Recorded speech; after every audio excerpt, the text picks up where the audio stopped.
Hi everyone. তো এটা ছিল ডে 5। বাড়িতে সেরকম কোনো কিছু কাজ ছিল না, তাই সকাল থেকে ভাইয়ের রং তুলিগুলো নিয়ে একটু বসেছিলাম আঁকিবুকি করবার জন্য। আমি তেমন কোনো ডিজাইন খুব ভালো যে পারি তা না, তাও মনে হলো একটু তুলি দিয়ে কিছু একটা করি, এমনি সাধারণ টুকিটাকি।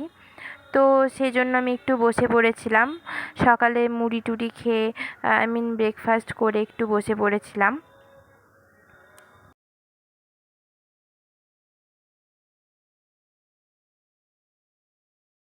আর তারপর আমি আমার একটু বইয়ের টেবিলটা দেখছিলাম। এখানে আমার যত আকাশের মডিউল আর 11-12 সব বইগুলো আছে। একটা ফিজিক্সের, একটা কেমিস্ট্রির, একটা ফিজিক্সেরও, একটা কেমিস্ট্রিরও। আর তারপর আমি এই কি হয়েছে, এই ডিজাইনটা আমি নিজেও জানি না, যাই হোক কিছু একটা আমি ডিজাইন করেছি। তো আমি তো প্রথমেই বললাম আমি তেমন কোনো কিছু ভালো ডিজাইন করতে পারি। তারপর সারাদিন আর কোনো ভিডিও বানানো হয়নি। রাতে ডিনার কমপ্লিট করে তাড়াতাড়ি শুয়ে পড়ি, কারণ পরদিন সকালবেলা ভোরবেলা সকালবেলা বলাটা ভুল হবে, বাবার সাথে বেরিয়ে পড়ি। আমি সেদিনই আর কি সিয়ান আসবো। তো আমি প্রথমে আমাদের ওখান থেকে বাবা আমাকে ভোরবেলা 5:25 বাসটা আমি সিউড়ি থেকে ধরি। তো ওইটা ধরানোর জন্য আমি বাবার সাথে বেরিয়ে পড়ি।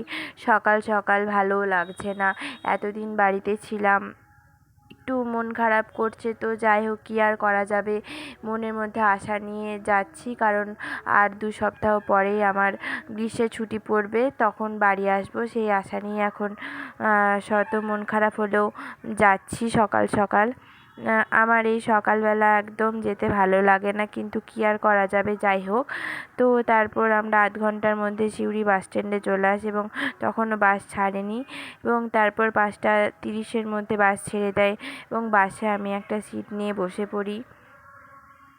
ওয়েদারটা ভালো ছিল, ঠান্ডা সকাল থেকে, কিন্তু দেখা যাক পরে কী হয়। তো পরে অবশ্য ধীরে ধীরে টেম্পারেচার বাড়তে থাকে, গরম বাড়তে থাকে। তো আমি আমার রুমে চলে আসি 7:30টার মধ্যে, এবং তারপর রেডি হয়ে আবার ওয়ার্ডের জন্য বেরিয়ে পড়ি। তাড়াতাড়ি করে রেডি হয়ে নিই। ওয়ার্ডে যাওয়ার একটুও ইচ্ছা করছিল না, তাও রেডি হয়ে কোনো মতে যেতে হয়েছে। তোমরা আমার মুখটা দেখলেই বুঝতে পারবে কীরকম বিরক্তটা লাগছে বাড়ি থেকে ওয়ার্ডে যেতে, কিন্তু কিছু করার নেই, ওয়ার্ডে তো যেতেই হবে। ওকে, আজকের মতো এইটুকুই।